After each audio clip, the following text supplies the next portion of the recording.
Hi everyone.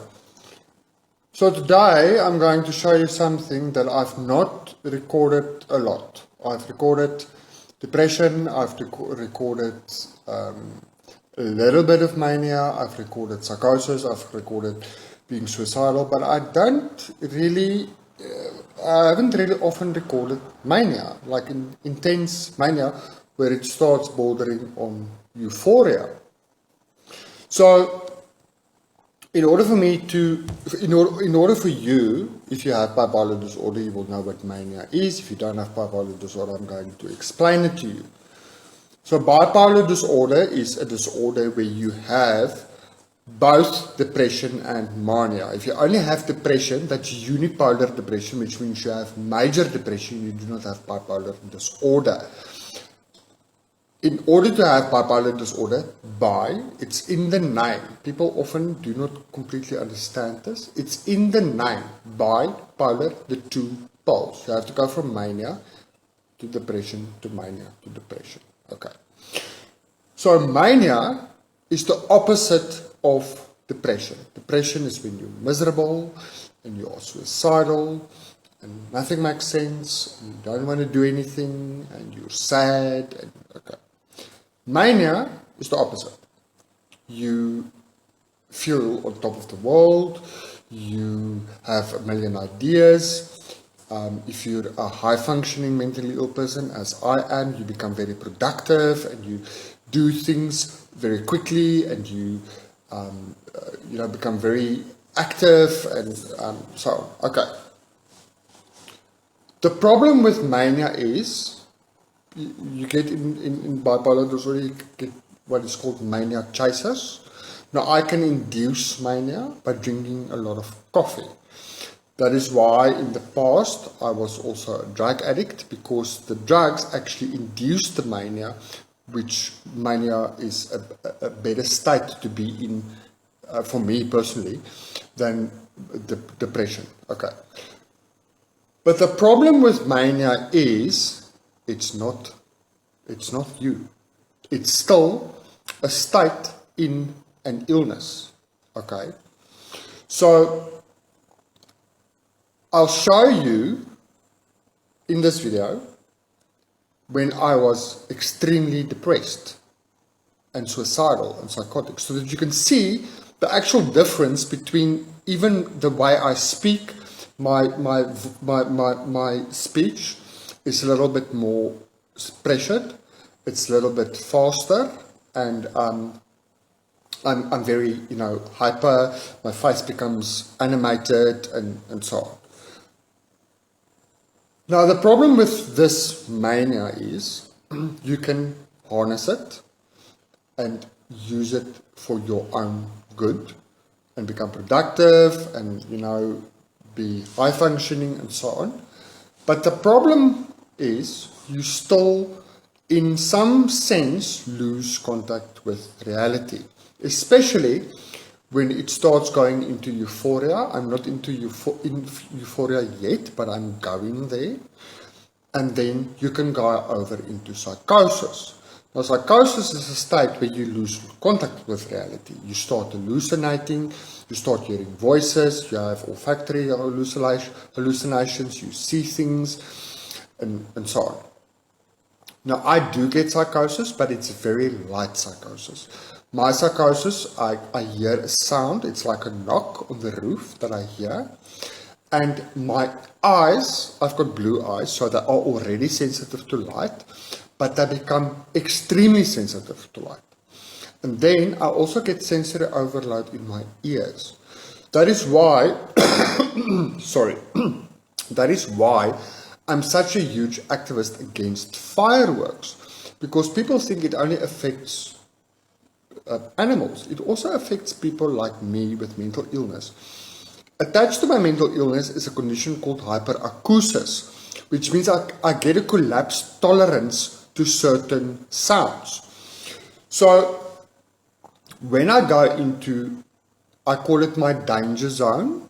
That is, I'm manic, but I'm not euphoric yet.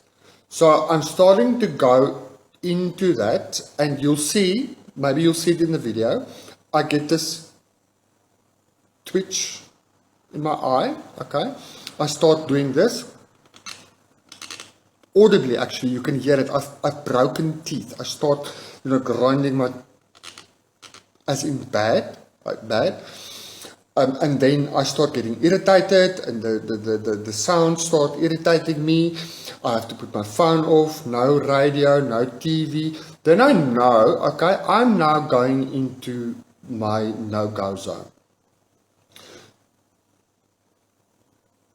The problem with that is, once you get to that point, okay, so there's a few stages here that I'm going to explain to you so that you have an understanding. You can go into mania, which is good, and you can harness it, and always say if you can bottle that and sell it, you'll make millions. Then you start going into intense mania, which is still not really a danger zone, but you start becoming irresponsible. You go to the shop and max out your credit card, or you become what is called hypersexual. That doesn't, and I'm going to say it because people confuse it, it does not make you a slut. It means that your body reacts to what's going on in your mind. That's basically all it is. It doesn't mean this person now becomes this sexual predator. Not at all, not at all. Do not confuse sexual deviancy with hypersexuality. They are two completely different things. Okay. Then you can go into the next step, and I get that often. That's euphoric mania. Now, if you've ever used drugs, please do not use drugs. But if you ever use drugs, you will understand euphoria. It's that you're Superman. Life is beautiful. The colors are brighter. You stand in front of a painting and it's the most beautiful thing you've ever seen. And music is so beautiful. And look at this little flower. And everything is just awesome and beautiful and, incredible. The problem with euphoria is you now start losing contact with reality. So and it's a difficult thing to admit, okay? People confuse it with narcissism. It's not narcissism. It's called grandiosity. So you now this being, the Superman, okay? It's a form of this grandiosity that you have in life. It's got nothing to do not confuse it with narcissistic personality disorder. It's got nothing to do with arrogance. It has to do with you are feeling so good. You are so euphoric that you think, not really think, you feel as if though you have almost superpowers. You can achieve, you cannot fly. But you will. When I go into a euphoric state, I bake like crazy. I will bake the entire day. Oh, there's always dogs barking in my videos. There's always dogs present where I am. I do not edit that out. My apology for that. I don't edit it out. They're part of my life. So, that's not euphoria. Not everybody with mania gets psychosis, okay? And you need to differentiate between hypomania and mania. Mania is an intense form of what I explained now. Hypomania occurs in bipolar disorder 2. Mania, what I have, is in bipolar disorder 1, the diagnosis that I have, okay? So hypomania means a less intense form of mania. That does not mean you've got a less severe form of bipolar disorder. Your depressions and so on is the same. Often in bipolar disorder 2, the depressions are worse. Okay, now you go into the bad zone, the really bad zone. You go over into psychosis. Now, the very sad reality of psychosis is, once you go into psychosis, you're no longer in control.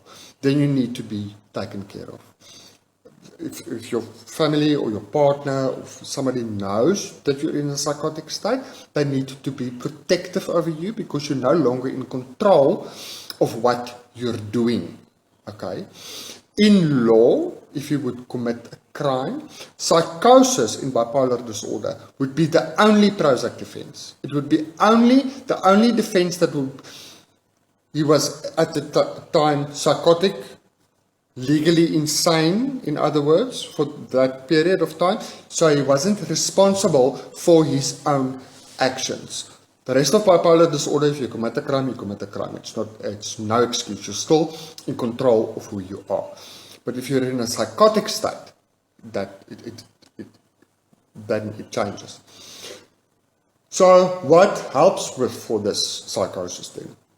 You need to get medicated. You need to get hospitalized. If it's very serious, you need to get hospitalized. So, but I'm not going to talk about psychosis today. I'm going to talk about mania. So I'm going to show you now. I'll stop talking and I'll show you different times when I was completely the opposite of what I am now. So I'm going to show it to you and then I'm coming back.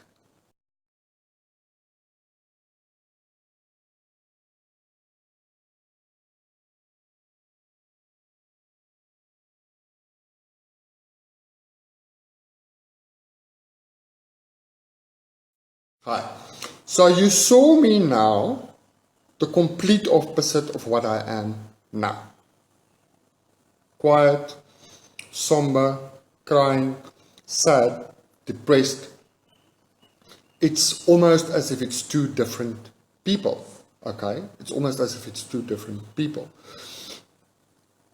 So I have, for the first 9 to 11 years of my life, I only had depression. I slept for up to 17 hours a day. I spent 3 months in a hospital. I tried to commit suicide, very serious suicide attempts. Then my first mania started. Because I then became an addict, I then got what is called toxic psychosis, which means a substance induced that psychosis. So 3 years ago I went clean and sober, so I no longer get that. And I very rarely get psychosis. The reason for that is I do take antipsychotics, okay? The problem with antipsychotics is this. They have side effects from hell. It's a fact, they do. They have side effects from hell. You have night sweats, you have problem urinating, you become impotent, you have sexual dysfunction, you have an upset tummy, sometimes your gums bleed, you get the most horrific nightmares. The next morning you feel like the backside of a bus. So I take antipsychotics when I need them. So if I feel now today that this is now going to reach the point where I am no longer going to be in control, I'll take one. Within 2 hours I'm fine, my mania is broken, I calm down, and I'm fine. So I'm fortunate that I can break the mania, okay? I try to let it go on as long as possible because I get very functional, high functional. But I also know, I know myself very well. When I start, it's getting, and I'm starting to go into that. You can actually see that. I'm starting to get a bit, the eye goes a bit and the grinding, I can feel it, my jaws are getting tight and my ears are starting to become a bit sensitive and my eyes are becoming a bit sensitive. So I need to now monitor this very well so that I do not go into the danger zone. I need to do that, which I will. I will do that. I'm responsible. I also have a manic personality, which means that most of the time I'm in some form of mania. Sometimes it's subdued. I'm always, happy and doing things and very active. It's very difficult for people that have never experienced mania to understand that you've got so much energy that you can carry on and on and on and on and on and on. You just don't get tired. You just do. Your body gets tired, but you just carry on and on and on and on and on. That is also not good because you actually think you're very functional, but you're not functional. You make a list with 20 things, so many ideas, and you do not actually do anything about any of them. So Mania can be triggered by different things. For some people, being on social media a lot can trigger mania. Drinking a lot of coffee can trigger mania. Being very active can trigger mania. Being not very active can trigger mania. Certain music can trigger mania. Or there's no trigger. It's because of the process in your brain. It just happens. It just happens. I can explain it to you, but it's very complex. So, because of what's happening here, it manifests itself to people around you as something that is not normal, okay? Although you are feeling normal. So when you observe somebody you care for or somebody with mental illness that is in a manic state, you need to understand that what that person is experiencing at that moment is actually a symptom of illness. It's a symptom of illness. So I wanted to show this to you now. You can see there goes my eye. You saw that. It starts going now. So I'm going to end the video now. I'm going to take my medication. I'll be fine. Don't stress about me. I'm completely fine. I wanted to make this so that you can see the actual reality of somebody that is in the process of going into euphoric mania. So less intense mania is more difficult to film because it's not, you can't observe it so easily. But you can see I'm busy and I've got these ideas and, I feel good and life is wonderful and wow, and, I'm going to have a swim. It's a reality. I'm fortunate enough to have enough intelligence, to have dealt enough with this throughout my life to know that as I'm talking to you now, I'm actually ill and I need to do something about it. And that is where integration comes in. Before I end this video, I want to explain this to you. I am now talking to you as an ill person showing a symptom, but I'm still functioning.